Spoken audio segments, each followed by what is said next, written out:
My name is Winifred, and I am going to tell you something that took me the better part of a decade to understand fully. Something that most people in their 60s and 70s and 80s are too frightened to say out loud, even to themselves, because saying it feels like a betrayal of everything they believed their life was built upon. I am 81 years old. I have outlived a husband, a sister, and more assumptions about how aging was supposed to work than I can count. And the assumption that nearly destroyed me, the one I held on to longest, the one that did the most damage before I finally released it, was the belief that my children would be there when I truly needed them to be. Not there in the way they are there. Not the occasional Sunday call. Not the birthday card that arrives 2 days late.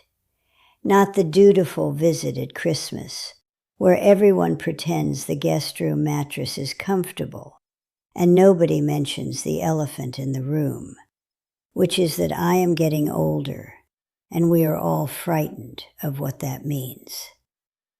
I mean there in the deep, sustained, structural way I had quietly assumed they would be. A safety net woven from blood and decades of shared meals and everything I had poured into those years of raising them. That net was not there.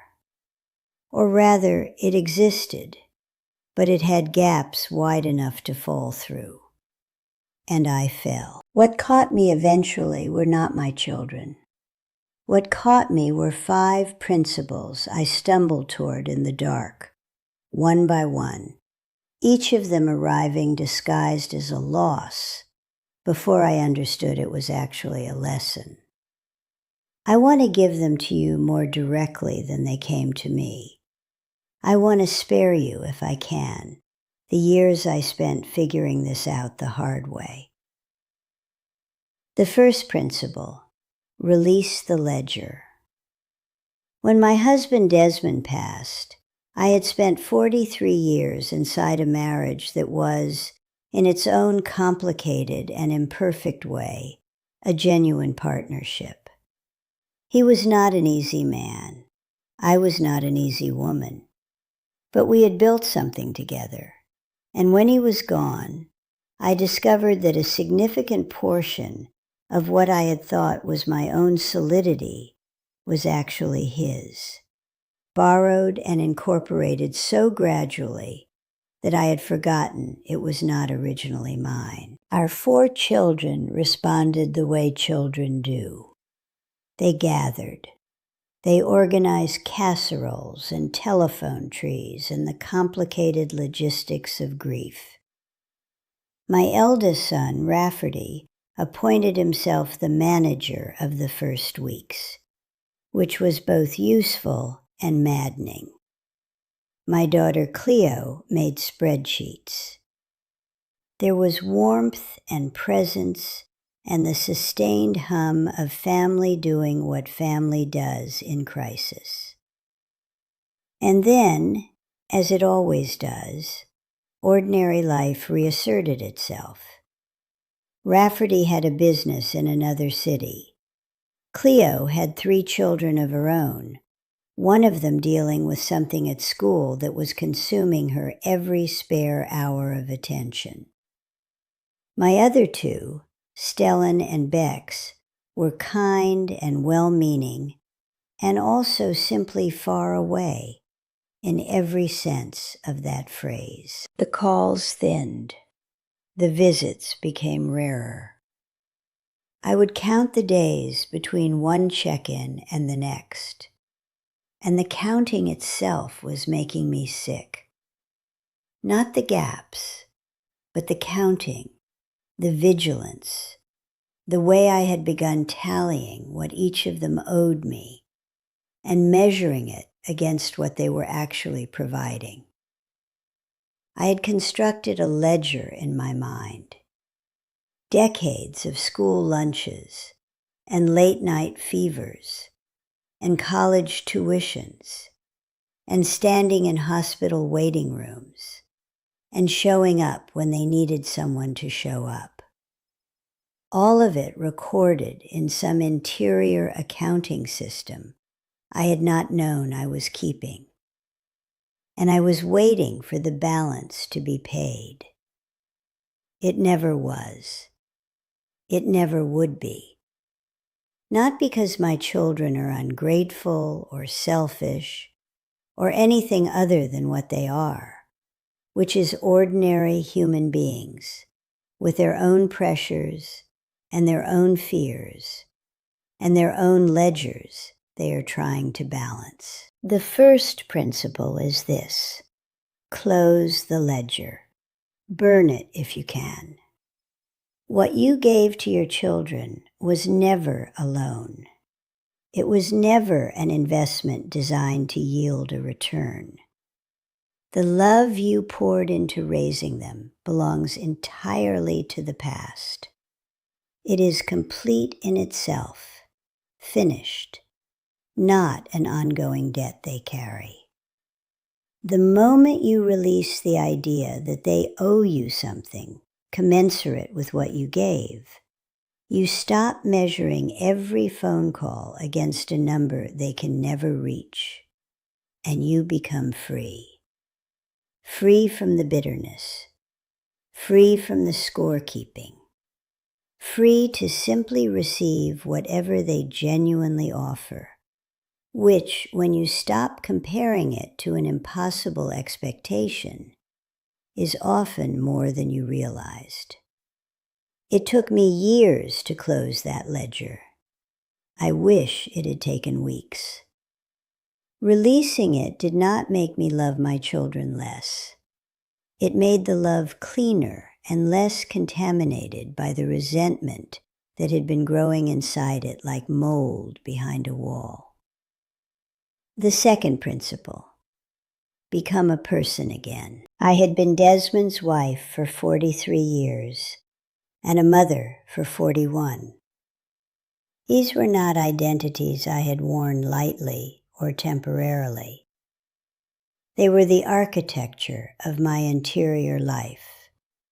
Everything I valued about myself, everything I understood myself to be, passed through those two roles before it registered as real. When Desmond died and my children entered their full and independent lives, both of those roles evaporated in ways that left me standing in what felt like an empty house with no furniture and no map. I tried to compensate by expanding what remained of the mother role. I called with advice. I sent articles I had read about topics relevant to their situations: financial planning, parenting techniques for difficult toddlers, recipes I thought might simplify their busy weeks. I drove the 40 minutes to Cleo's house once, unannounced, because I had made a soup I thought she needed, and I wanted to feel necessary. She was kind about it. Cleo is almost always kind. But I saw in her face a flicker of something I recognized from the inside. The polite effort to receive something that was not quite wanted. The slight recalibration required to incorporate an unexpected intrusion into a carefully scheduled afternoon. She was not rude. She was patient. And her patience was worse than rudeness would have been, because her patience told me the truth. I was not needed. I was being accommodated. The second principle is one nobody in our culture talks about openly because it sounds like selfishness. And women of my generation were trained away from selfishness before we could even define the word. You must become a person, not a role. I began doing this badly and slowly.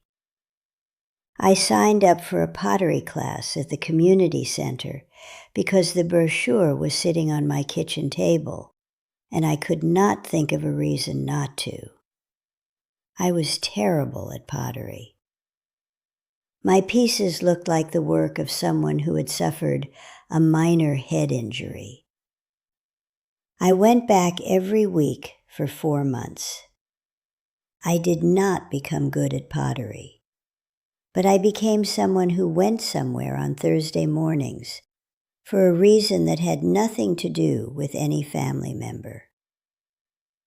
I started keeping a journal, not a diary of events, but a genuine exploration of questions I had never thought to ask myself.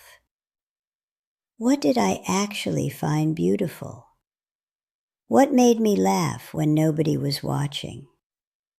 What did I believe, independent of what Desmond had believed? Independent of what I thought a good mother was supposed to believe? The answers that emerged surprised me.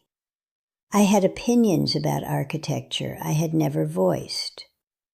I had a deep and genuine interest in the history of textile production that I had always dismissed as too obscure to mention. I had a preference for solitary meals, eaten while reading, that I had suppressed for decades because Desmond believed eating alone was either sad or antisocial. These discoveries were small. They felt at first almost embarrassingly small, but they were mine, and the process of accumulating them, the slow archaeology of locating Winifred underneath all the roles that had covered her, was the most important work I did in those years after Desmond died. The third principle, acknowledge your actual limits. This one arrived in a particularly unsubtle way. My son Stellan called me from 2 states away. He was dealing with a situation, a professional conflict, that had spiraled into something genuinely distressing. The kind of crisis that required not information or advice, but simply the sustained presence of someone who loved him. He needed, in other words, exactly what I had always been available to provide.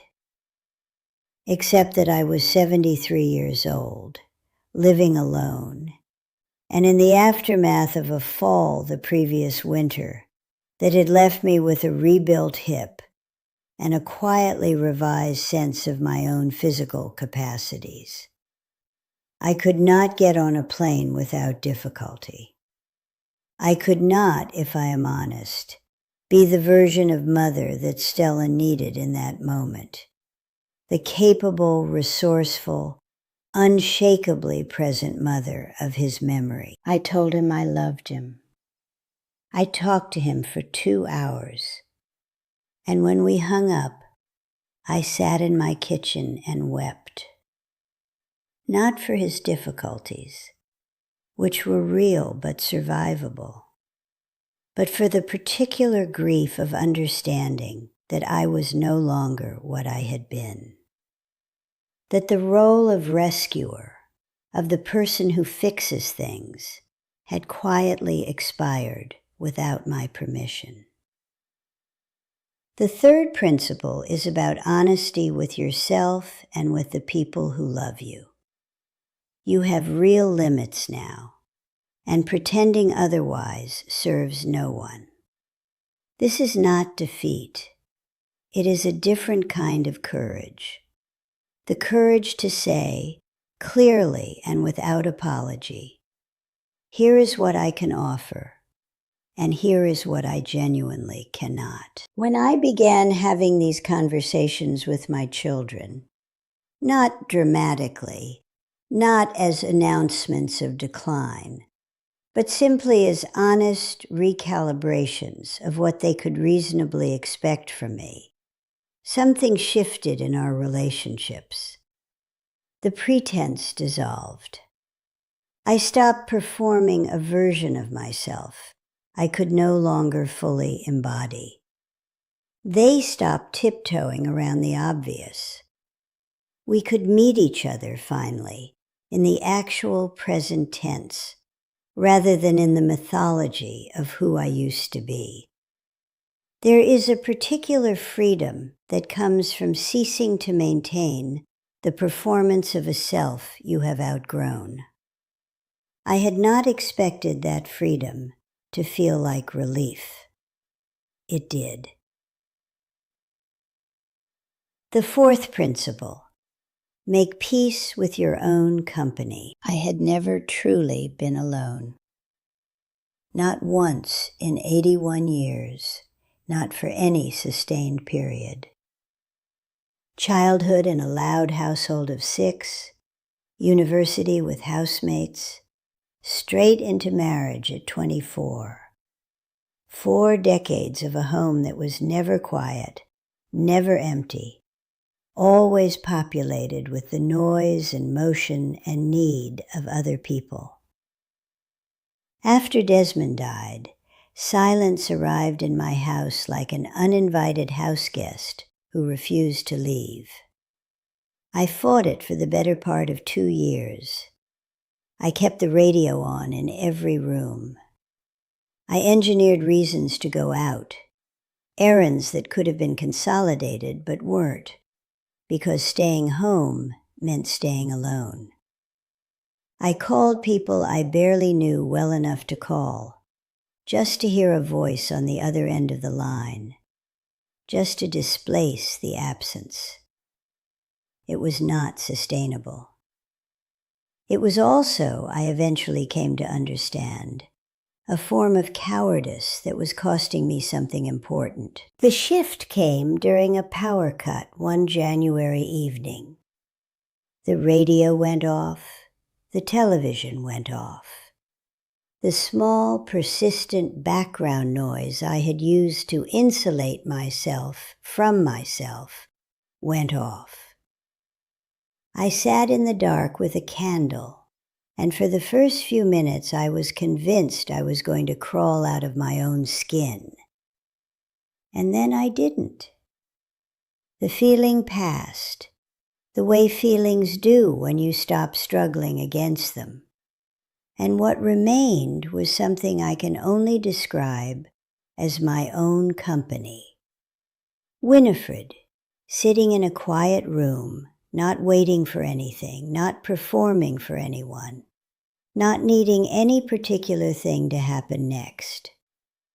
It was not immediately pleasant, but it was real in a way that the noise-filled days had not been. The fourth principle is one that our culture makes almost impossible to honor, because our culture has decided that solitude is synonymous with loneliness, and loneliness is synonymous with failure. It is not. Solitude is a skill. It is learnable. And once learned, it becomes not something you endure, but something you genuinely value. The ability to be present with yourself, to find your own interior company sufficient, to move through a quiet Saturday without the quality of that quiet, depending on whether anyone has called. I practice this the way I practice pottery, badly at first, then with increasing competence, then with something approaching genuine pleasure. I learned to read for 3 uninterrupted hours without feeling the pull to check whether anyone needed me. I learned to take long walks without narrating them internally to an imaginary audience. I learned to sit in my garden at dusk and find the dusk itself enough. This capacity to be alone without being diminished by aloneness became the foundation on which everything else I'm going to tell you about was built. The fifth principle: build the community that will actually show up. For 68 years, I had no real friends. I had family, which I had always treated as sufficient. I had acquaintances, neighbors, the pleasant but shallow social tissue of a life organized around husband and children. But I had no people who were mine independently. No one whose presence in my life was based purely on mutual choice, on genuine affinity, on the kind of freely given attention that cannot be inherited or obligated. When Desmond died and my children dispersed into their full lives, I discovered that I had, in some fundamental social sense, nothing.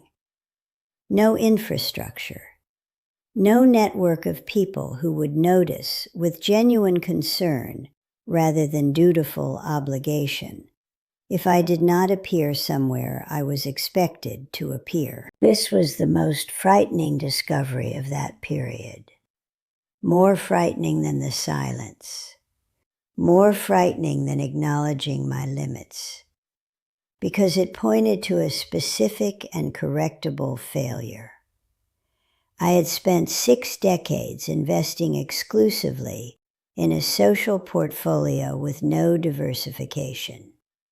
And when that portfolio's primary asset declined, I had nothing to fall back on. I began building something new at the age of 73. I started so small it felt almost absurd. It was a woman named Adeline who lived 4 houses down and who had, for the 15 years we had been neighbors, received nothing from me but a wave from the car window, and perhaps an occasional comment about the weather. I knocked on her door one October morning with no particular plan. I said that I had been meaning to actually speak to her for years and wondered if she would like to walk to the cafe on the corner. She said yes. We were at that cafe for 2.5 hours. She was 70, recently retired from a career in civil engineering, and she was funny in a way that ambushed me completely, dry and precise and unexpectedly absurd. I had not laughed like that in years. We began walking to the cafe every Friday morning, then some Tuesdays. Her daughter lived nearby and sometimes joined us. I met her daughter's partner, who knew someone who ran a small, informal lecture series in the back room of a bookshop. Conversations about history and science and ideas, held on alternate Wednesday evenings, with wine and no formal structure. I started going. I was terrified the first time. I did not know a single person in that room. I introduced myself as Winifred, and when someone asked what I did or what I was interested in, I answered honestly instead of deflecting into the comfortable shorthand of grandmother and widow.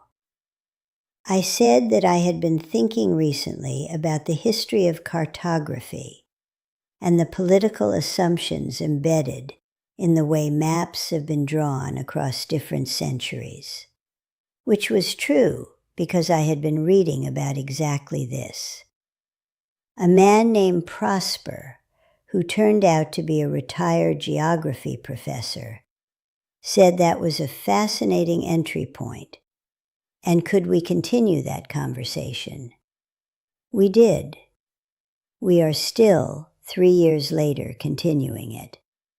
In the bookshop, over emails, in occasional long phone calls that leave me feeling more fully myself than almost anything else in my current life. The community I have now is not large, but it is real.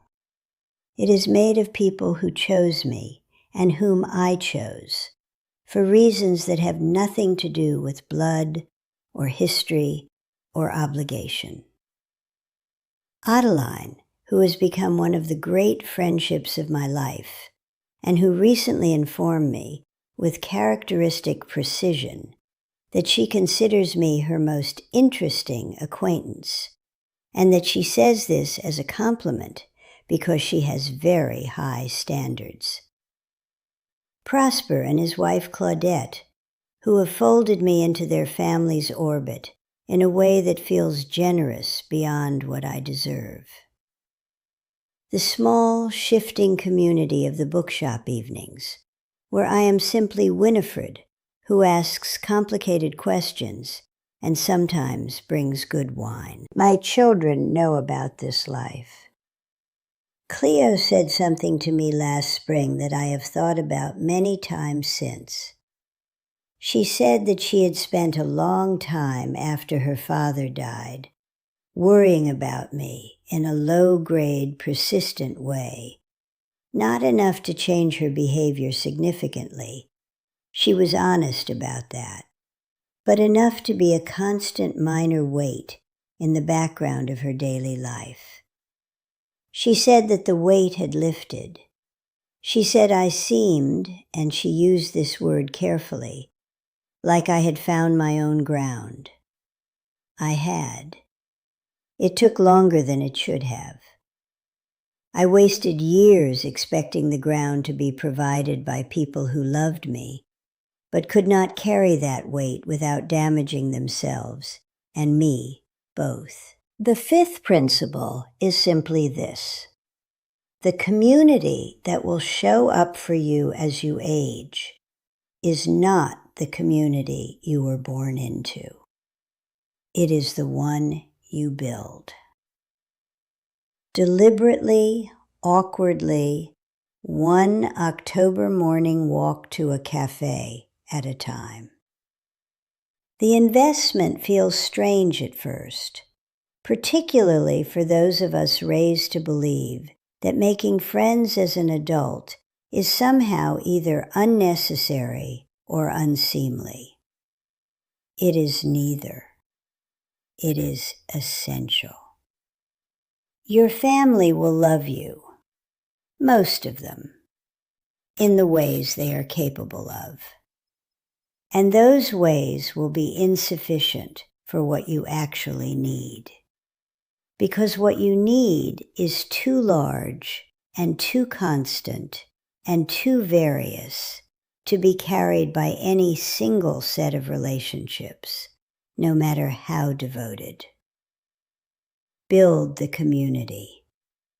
Start with one person. Start with a walk to a cafe. Start anywhere. Just start. I am 81 years old, and I am not, on the whole, unhappy. That is not a minor thing. That is, in fact, a significant achievement. Not despite having lost the structures I thought I was depending on, but in some ways because of it. Losing them forced me to find what was actually solid. And what turned out to be solid was something I had not expected. My own company. My own clear understanding of what I owed people and what I didn't. My own gradually assembled community of chosen people who had nothing to gain from pretending to care about me. The world does not tell you any of this when you are 63 and your children are grown and your husband is still alive, and everything seems from the outside like it will continue in roughly its current form indefinitely. The world lets you believe the net is there. Learn to build your own net before you need it.